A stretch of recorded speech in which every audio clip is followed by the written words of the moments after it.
For the last 30 years, the world has revolved around a single economic truth. The factory of the world was China. But what if that entire era was just a prologue? What if the greatest geopolitical rivalry of our time, America versus China, produces a winner that is neither America nor China?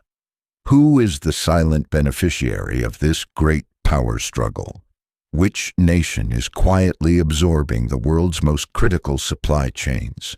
And why is the future of global manufacturing being built not in the East, but just south of the border? This is the story of how a perfect storm of geography, demography, and history is positioning one nation to win the 21st century. The old world was built on a simple idea: go where the labor is cheapest. For decades, that place was China. A vast, disciplined workforce lifted hundreds of millions from poverty and powered a new age of hyper-globalization. American companies, and indeed the entire world, flooded in. The deal was unspoken but clear: access to China's market and its manufacturing might, in exchange for turning a blind eye to the risks. Then the foundations began to crack. First came the trade wars. Then the pandemic shattered the illusion of reliable, endless supply chains. Ships sat idle in ports. Shelves went bare. The system was more fragile than anyone imagined. A new word entered the boardroom lexicon: decoupling. The great exodus from China had begun. But this created a vacuum of colossal proportions. A trillion-dollar question hung in the air. If not China, then where? The answer begins with a fundamental rewriting of the rules of global trade. For a generation, we were told that geography was dead, that in a connected world, distance no longer mattered. That was a lie. In an age of instability, distance is everything. And Mexico shares a nearly 2,000-mile border with the largest consumer market in human history. This is the first pillar of its ascent, the unbreakable advantage of proximity. The journey for a shipping container from Shanghai to Los Angeles is a month-long voyage across the treacherous Pacific. The journey for a truck from a factory in Monterey to a warehouse in Texas is a matter of hours. This isn't just about speed. It's about security. The new USMCA trade agreement, the successor to NAFTA, is not merely an economic pact. It is a geopolitical fortress designed to bind the North American continent into a self-reliant manufacturing bloc. As the world fractures into competing regions, Mexico is on the inside of the most valuable fortress of all. The second pillar is written not on a map, but in the human life cycle itself. Demography is destiny. And China's destiny is a demographic time bomb. The legacy of its one-child policy is an inescapable reality. Its workforce is shrinking. Its population is aging faster than almost any other major power in history. By 2050, for every 100 working-age Chinese, there will be nearly 50 retirees to support. The engine is running out of fuel.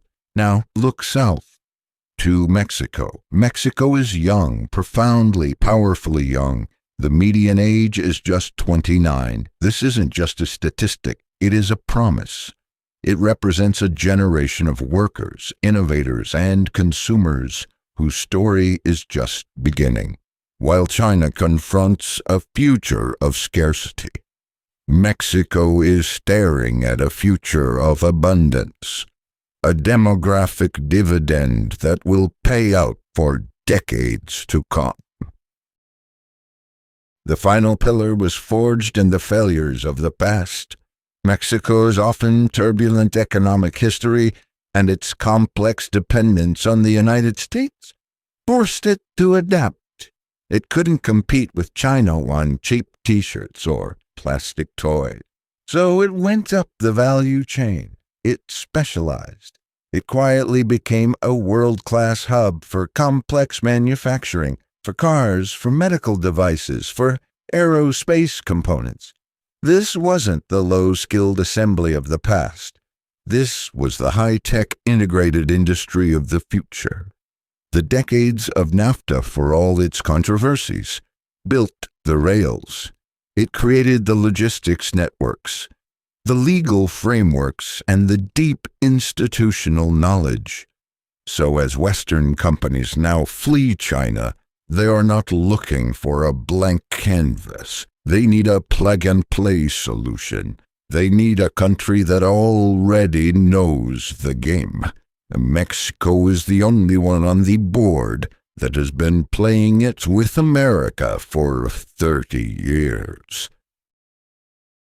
Many will argue this is a temporary shift, that nations like Vietnam or India will capture the lion's share of the manufacturing exodus.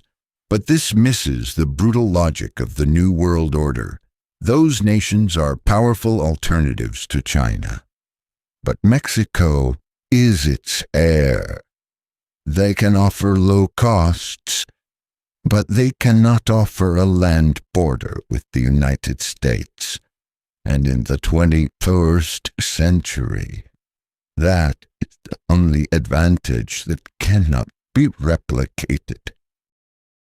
The great narrative of the last century was the meteoric rise of the East. The defining narrative of this century will be the great reintegration of the Americas.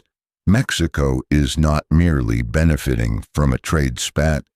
It is the central pillar in a new global economic architecture. It is the place where geography, demography, and history have converged to create an unstoppable force. The world map is being redrawn not by treaties or armies, but by the quiet hum of new factories and the flow of capital. The old order is gone. The question is no longer if Mexico will become an economic superpower, but how the rest of the world will react when it does. To understand the hidden currents that define our age, make sure you subscribe.